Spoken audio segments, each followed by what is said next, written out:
बंगाल वालों अगर बुरा नहीं माने तो एक बात आज करूं हाथ जोड़ के, मस्जिदों के 2-2 करोड़ के मीनार बनाने की बजाय कोशिश करो कि वो 2-2 करोड़ गरीबों पे खर्च करो और उनको मजबूत करो।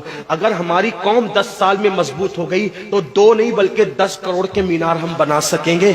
इसलिए मेरी गुजारिश है, जलसों के खर्चे भी कम करो, शादियों के खर्चे भी कम करो और सब खर्चे कम करके अपनी कौम को मजबूत करो। हुजूर अलैहिस्सलाम इसीलिए तशरीफ लाए थे। तो दीनदार बनो, मालदार बनो और नंबर 3 एजुकेशन पे बहुत मेहनत करो।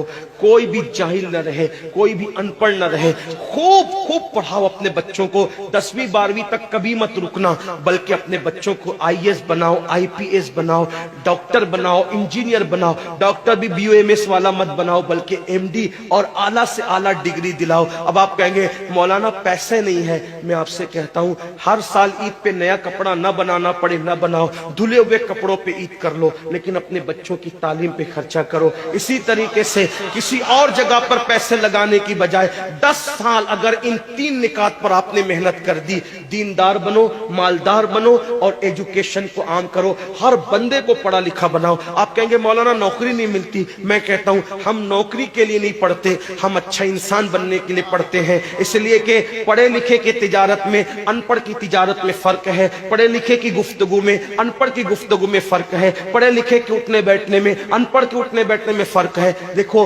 आप ये नहीं कहता हूं कि आप सब अनपढ़ हो, लेकिन एक बात आपसे कहता हूं, महफिल में पढ़े लिखों का अंदाज और होता है, अनपढ़ लोगों का अंदाज और होता है। खाने में, पीने में, उठने में, बैठने में तालीम को आम करो। दुनिया भी पढ़ाओ, आखिरत भी पढ़ाओ। अपने बच्चों को इतना इल्म दो कि वो मुसलमान रहे, सच्चे मुसलमान रहे, और अपनी बच्चियों को भी इतना इल्म दो, सच्ची पक्की मुसलमान रहे। और स्कूल, कॉलेज, यूनिवर्सिटी में आला से आला तालीम दिलाओ। और याद रखना, गुर्बत का बहाना मत बनाओ।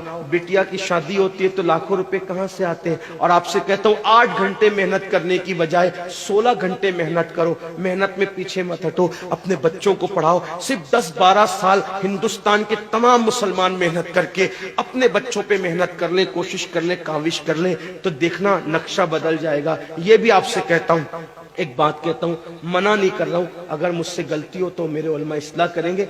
आप मेरी जात को देख के कबूल नहीं करना। बाप के चेहलुम पर 40 देग पकाने की बजाय 1 देग पकाओ।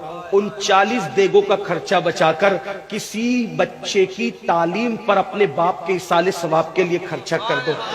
पीर साहब के मजार पर 1 लाख की चादर ला के डालने की बजाय 100 रुपए की चादर डाल दो। बाकी के पैसे बचाकर गरीबों की तालीम पे खर्चा कर दो। पीर साहब के इसाले सवाब के लिए वो उस 1 लाख की चादर से जितना खुश होंगे, वो 100 रुपए की चादर से भी उससे ज्यादा खुश होंगे, क्योंकि आपने किसी को उठा दिया, किसी को आपने तरक्की पे ले गए। एक बात कहता हूं, मेरा पीर जन्नती है तो मेरे पीर को मेरी 1 लाख की चादर से क्या गरज। उसको तो जन्नत में उससे बेहतर लिबास मिल चुका है, उसको तो 1 लाख का उससे बेहतर लिबास मिल चुका है। तो ये बातें तल्ख लगे, माफ करना, लेकिन आपसे एक बात कहता हूं, रसूमात से निकलो, हकीकतों की तरफ आओ। रसूमात से निकलो, सच्चाइयों की तरफ आओ। एक दूसरे को गिराने की कोशिश मत करो, एक दूसरे को उठाने की कोशिश करो। आपस के झगड़े खत्म करो। तेरा सिलसिला बड़ा, मेरा सिलसिला बड़ा, तेरी बिरादरी बड़ी, मेरी बिरादरी बड़ी, तेरा पीर बड़ा, मेरा पीर